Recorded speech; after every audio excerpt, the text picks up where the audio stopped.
Hello everyone, my name is Danny. I'm a field technician with SpeedNet Broadband.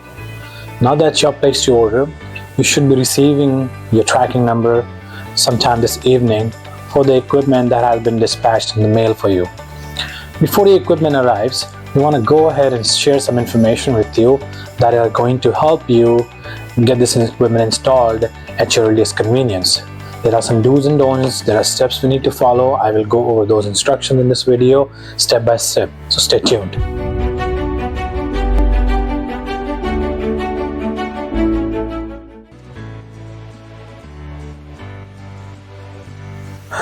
In order to unbox it, just get your pocket knife and just cut these plastic tape that is all around it. Remember, your device has been programmed to work on your location. Before we sent it out, the dispatcher has gone through your address and the settings that needs to be on your device. All that work has already been done. So we request you to not make things complicated for yourself and only follow the simple procedure to get this thing set up. The device is going to come prepared with everything that you need to do the installation.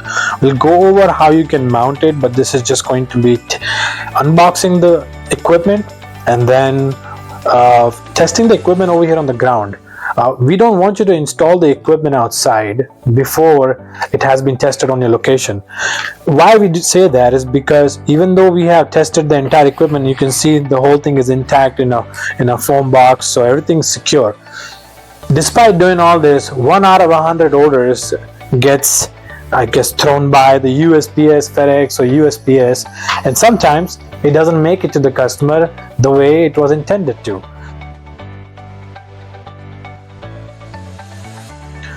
So I went ahead and unboxed everything, and you can see everything that comes in the box: the power adapter, the mount that goes on the exterior of the house, the POA switch is a very important component, and these are the brackets that will help you mount it to surface outside. We'll go over that also.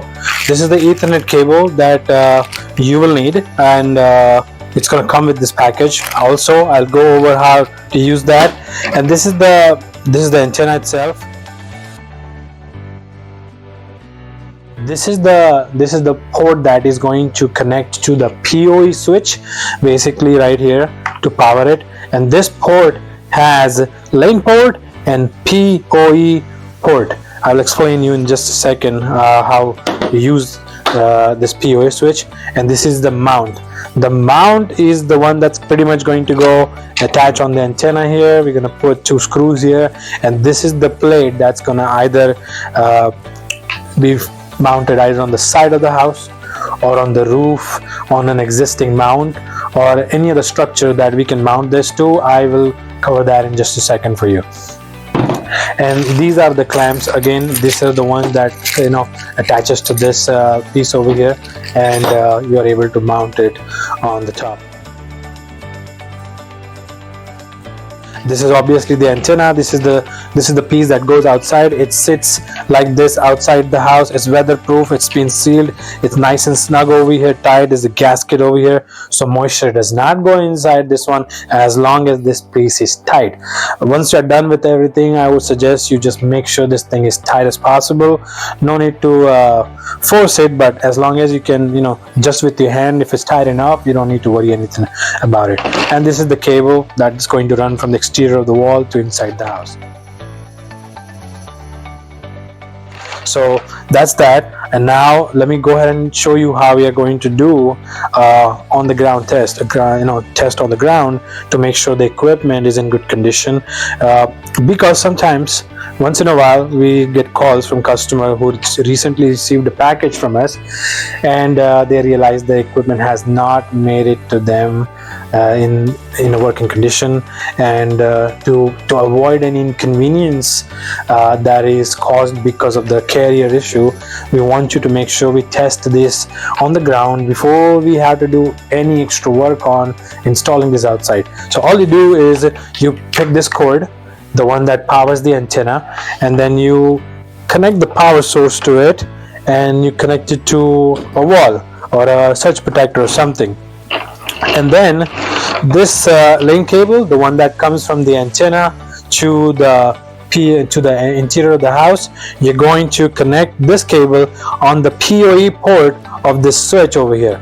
There is a light on it, so if there is any issue with this port with this PoE switch, this light is not going to come on.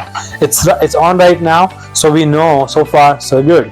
Then we want to check to make sure the antenna is getting power, so we connect this lane port to the PoE switch PoE port, and you wait for the lights to appear on the antenna. These lights are not very bright, so you might have to cover your hand around it to see if the lights are coming on. If you have even one light on, that's a good sign. That means everything is intact.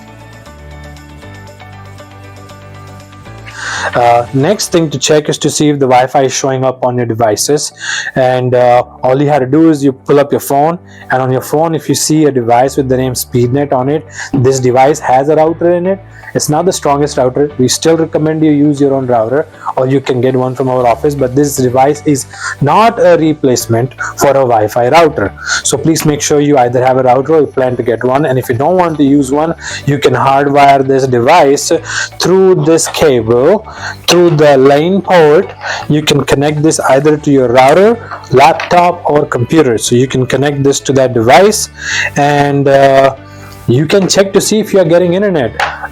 If your house is not in a very spotty area where you just don't get any service, you can literally leave this in wherever you're working with and just connect it to a laptop, computer, router, and you should have internet working already. If you don't get the internet working already, I do not suggest you move forward with installation it outside. You wait, you call us, and you ask for somebody to help you out. Now, if you already tested that the internet is working, the device is spitting out Wi-Fi, internet, and everything's working fine with you, you can move forward with installation.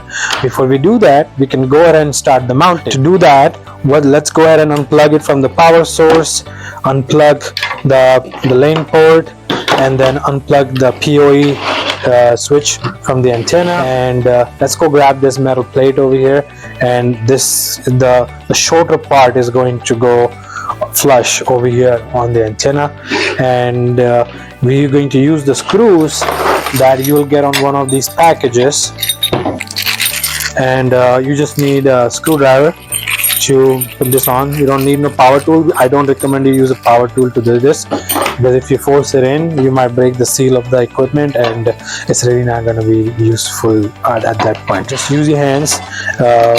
It's going to be 1, 2, and 3. These 3 holes, you can put these 3 screws. If you miss a screw here and there while trying to do that, do not worry about it. This equipment is really not that heavy, and if you miss a screw or so, do not worry about it. Just to put 2 screws, 1 screw here, 1 screw there, and the equipment is going to be secure enough.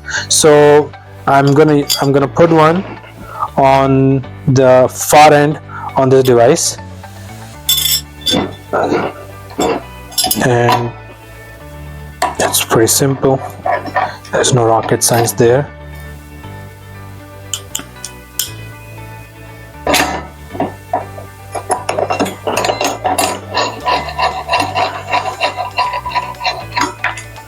So I got 1, 2, and then the third, I kind of make it a triangle. I'm going to show you more closely how it looks like. So you can see 1 screw here, 1 screw there, 1 screw there. If you miss a screw, you can just put a screw here, a screw there, you'll be fine. This device is lightweight, so there isn't much to make it really secure. As long as you're not using a power tool, please remember not to use a power tool, because it can damage the equipment and it will become useless. So with that being said, now we're going to go over how we're going to install it, what are our installation options, and what can you do with this particular piece. So these 2 clamps basically can be used if you want to mount this thing on maybe like a DirecTV mount that's already on the roof. We'll show you some pictures on this video. You will be able to tell what options you have. Ideally, if you are trying to mount it and if you aren't sure about it, you can send us a picture of your house where you're planning to mount it, and our technicians should be able to give you a good idea on whether it's a good location place or not. We are even able to mount this thing on the gutter pipes, the one that extend higher up on the house, right above the bathrooms. The equipment is light enough, it can be mounted to those just with the help of these mounts that are there. Or you can install this device on the side of the house. It's not necessary, this is not a line of sight equipment, so if it's installed on the side of the house with the help of plate alone, for example, this is the exterior wall of your house, and you want to mount it on this side, you can literally put 2 screws, 3 screws here and mount it flush to the side of the house, and having this equipment sit straight like this. This will do it also. But if you want to go higher, and there's a need to go higher, you can use these clamps, or you can use one of these clamps. This one is not going to come with the system, with the unit. These ones are, because these are the ones that come standard with the factory. These ones we buy from Home Depot. This one is, I believe, 12-inch long. They sell it at Home Depot.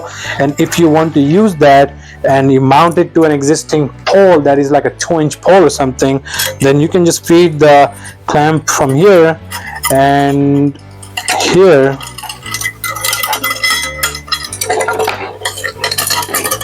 and that's it. All you need is one. Connect this and you can mount it to a pipe. A good option is a DirecTV mount, a dish network mount, those the vent pipes that are on the exterior of the house. You can use those too. Just use a flathead and get this thing tight. You don't need 2 of them, you only need one. So if you only have one, or if you only want to use one, it is perfectly okay to do that. We do that all the time, and as long as this system is sitting straight up, we have seen numerous times where people are installing these, but it's sitting at an angle, or which is not good, because we want to protect this equipment from getting any kind of weather inside it, and the only way to do that is install it upright and not at an angle. So if you have a pipe, if you have a mount that was already there before, it's no longer in use, just mount this thing to it. And even if you have a longer mount from DirecTV, Dish, or previous internet provider, you can use that, and you can mount it to that using this one or these clamps, depending on the diameter of the mount that was already in use. So that's pretty much all to it. There's nothing more to installation of it. It was programmed before it was sent out to you, so there is no additional help needed for it to work. However, if you fail to be able to get internet access inside the house before installing the device outside, I want you to stop and I want you to call our office during working hours and get help from somebody, or ask somebody to schedule you for a tech visit to come out and install it for you. We are able to send technicians to your house. It does take a little bit of time, but these installations are fairly simple for a customer to do themselves. There isn't a need in most cases where a technician is needed, unless there is an elderly customer who is not handy and they don't feel safe trying to get up on ladder and installing this. Then in that case, you can just schedule somebody to come out and help you out. So that's pretty much it. That's all there is to it. In the next video, we'll go ahead and cover how to install it outside. Thank you.